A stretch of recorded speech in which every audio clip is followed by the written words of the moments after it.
প্ৰথম অসমীয়া হ'ব লাগিব, তাৰপিছত বেলেগ হ'ব। মানে যিটো আমাৰ অসমৰ প্ৰত্যেকখন অসমত কিমান ব্যৱসায় প্ৰতিষ্ঠান হ'ব, গোটেইখিনি নামটো অসমীয়াত হ'ব।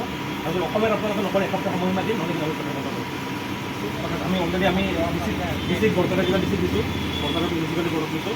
আপোনালোকক অসমত এসপ্তাহ সময়সীমা দিছোঁ, বহুজাতিক বাহিৰৰ আপোনালোকৰ ব্যৱসায় অনুষ্ঠান তো অসমত প্ৰথম অসমীয়া ভাষাটো আপোনালোকে অগ্ৰাধিকাৰ দিলে। ইংলিছ লিখক, হিন্দী লিখক, তাত আমাৰ কোনো আপত্তি নাই, আমাৰ ক'বলগীয়া নাই। কিন্তু প্ৰথমটো অসমীয়া।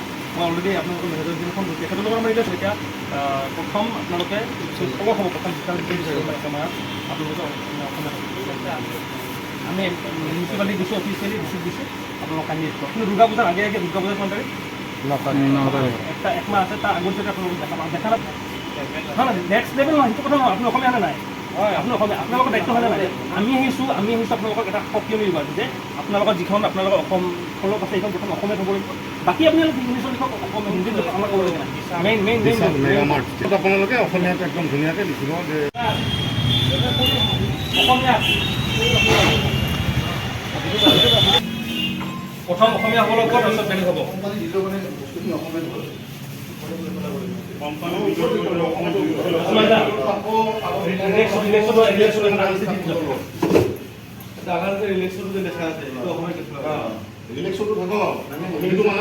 ইংৰাজী ভাৰতৰ উপভাষা কিন্তু তাৰ ওপৰতে অসমীয়া ফলক থাকব ৰিলেক্সো অসমীয়া নামটো অসমীয়াটো থাকব অসমীয়াত লিখা থাকব ৰিলেক্সো তেওঁলোকে বিষয়টো জনাইছে আৰু এপ্লিকেশ্যন দিলে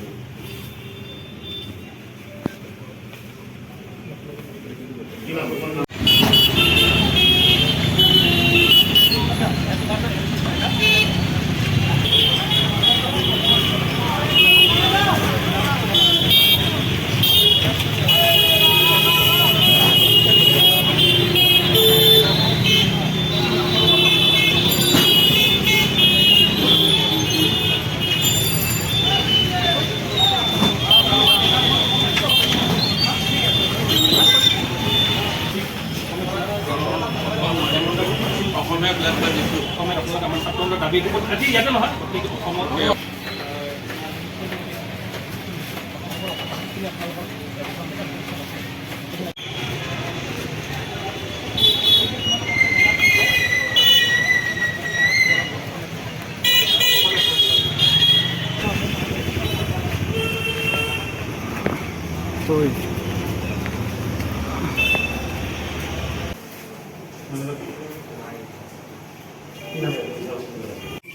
প্ৰতিখন জিলাত আমি জিলা আয়ুক্ত চলেদি আমি স্মাৰ্ট বৰ্ড বনাই কৰিছোঁ, যিসমূহ আমাৰ ব্যৱসায় অনুষ্ঠান প্ৰতিষ্ঠান মেক্সিমাম আমাৰ বৰপেটাত আছে, যিসমূহ নাই, যিসমূহ ধৰক অসমীয়া বা হিন্দীত আছে, তাত আমাৰ ক'বলগীয়া একো নাই। কিন্তু প্ৰথম ভাষাটো অসমীয়া ভাষাটো ব্যৱহাৰ কৰিব লাগিব। আগৰ যোনটো মেইনলি অসমীয়াটো থাকিব লাগিব। কাৰণ প্ৰথম কথা হৈছে অসমৰ ব্যৱসায় কৰি আছে, অসমৰ বায়ু পানী শেষ কৰি ইয়াতে ইনকাম কৰিব, ইয়াতে মানুহজন যদি অসমীয়া ভাষাটো সন্মান নকৰে তো আমিতো নিবিচাৰোঁ বস্তুটো। আপোনালোকে দুৰ্গা পূজাৰ আগত বস্তুটো কৰক বস্তুটো, আৰু নকৰিলে আমি আপোনাক ক'লোঁ মানে কথাটো আমি অলৰেডি মিউনিচিপালিটি বৰ্ডত দিছোঁ, এপ্লিকেশ্যন লিখিত আকাৰে দিছোঁ, আমি জিলা উপায়ুক্তকো দিছোঁ, আজি নিজেও হৈ গৈছে তেনেকৈ।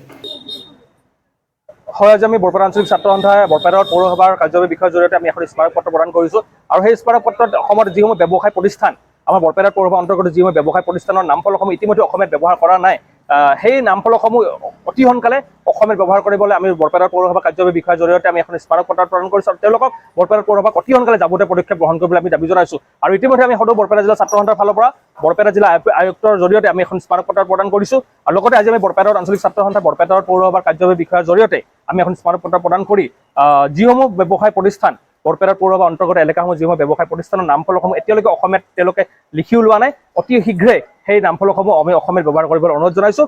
আৰু লগতে আপোনালোকে সকলোৱে জানে যিসমূহ বহুজাতিক অনুষ্ঠান প্ৰতিষ্ঠান বহিৰাগত তেওঁলোকে অসমত ঠিকে ব্যৱসায় কৰি আছে, কিন্তু তেওঁলোকে এতিয়ালৈকে সেইসমূহ কিন্তু অসমীয়া ভাষাক যিসমূহ সন্মান কৰিব লাগে সেই সন্মানটো তেওঁলোকে এতিয়ালৈকে কৰা নাই। আৰু সেইবাবে আমি ছাত্ৰ সন্থাই আজি ইতিমধ্যে আমি কাৰ্যবাহী বিষয়ক স্মাৰক পত্ৰ দিয়াৰ পিছতে আমি কিছুমান যিসমূহ বৰপেটা পৌৰসভাৰ আপোনালোকৰ ব্যৱসায় প্ৰতিষ্ঠানৰ আমি তেওঁলোকক এবাৰ আজি আমি অৱগত কৰাই গৈছোঁ এই বিষয়টো, আৰু অতি শীঘ্ৰে নামফলকসমূহ আমি অসমীয়াত দিবলৈ অনুৰোধ জনাইছোঁ। নিশ্চয় আমি সদৌ বৰপেটা জিলা ছাত্ৰ সন্থাই যোৱা শনিবাৰে আপোনাৰ বৰপেটা জিলা আয়ুক্তৰ জৰিয়তে এখন স্মাৰক পত্ৰ প্ৰদান কৰিছে। সেই মৰ্মে আমি বৰপেটাৰ আঞ্চলিক ছাত্ৰ সন্থাও আজি বৰপেটা পৌৰসভাৰ কাৰ্যবাহী বিষয়ৰ জৰিয়তে কৰিছোঁ। আৰু চাওক অতিকৈ দুখৰ পৰিতাপৰ বিষয় যে আমি অসমত থাকি যিসমূহ আপোনালোকে যদি বাহিৰত যায় যদি দেখিবলৈ পাব, প্ৰথমে তেওঁলোকৰ যিসমূহ মাতৃভাষাত কিন্তু তেওঁলোকৰ ফলসমূহ সদায় দেখিবলৈ পাইছোঁ অনুষ্ঠানমূলক। কিন্তু আমাৰ অসমত সদায় আমি দেখিবলৈ পাইছোঁ যে আমাৰ অসমীয়া ভাষাটোক লৈ কিন্তু ক'ৰবাত নহ'লে ক'ৰবাত হেতালি খেলা হৈছে। সেয়ে আমি সকীয়াই দিবলৈ বিচাৰিছোঁ প্ৰতিজন ব্যৱসায় অনুষ্ঠান প্ৰতিষ্ঠানৰ লগতে বৰপেটাৰ পৌৰসভাক আমি দাবী কৰিছোঁ যে যিসমূহ ব্যৱসায় প্ৰতিষ্ঠানত এতিয়ালৈকে অসমীয়া নামফলক ব্যৱহাৰ কৰা নাই, অতি শীঘ্ৰে কিন্তু অসমীয়া নামফলক ব্যৱহাৰ কৰিব লাগিব। নিশ্চয় অস্তিত্ব সংস্কৃতি জীয়াই ৰখাৰ কথা নহয়, কিন্তু কথা হ'ল আমি যেতিয়া আমাৰ ভাষাক লৈ পেলাই কিবা নহ'লে কিবা এটা প্ৰশ্ন আহে তেতিয়া কিন্তু আমি ছাত্ৰ সন্থাই আগবাঢ়ি যাওঁ। আৰু আমি অনুৰোধ জনাইছোঁ প্ৰতিজন ব্যৱসায় অনুষ্ঠান প্ৰতিষ্ঠানত যিসমূহ এতিয়ালৈকে নামফলকসমূহ অসমীয়াত লিখি ওলোৱা নাই তেওঁলোকে অতি শীঘ্ৰে অসমীয়া ভাষাক সন্মান প্ৰদৰ্শন কৰি পেলাই নামফলকসমূহ অসমীয়াত লিখক যাতে। সময়ে যাতে আপোনালোক জানে আগন্তুক আমাৰ শাৰদীয় দুৰ্গোৎসৱৰ আগে এই নামফলকসমূহ যিসমূহ নামফলক এতিয়ালৈকে অসমীয়াত লিখা নাই তেওঁলোকে অসমীয়াত লিখি উলিয়াবলৈ আমাৰ বিশ্বাস আছে।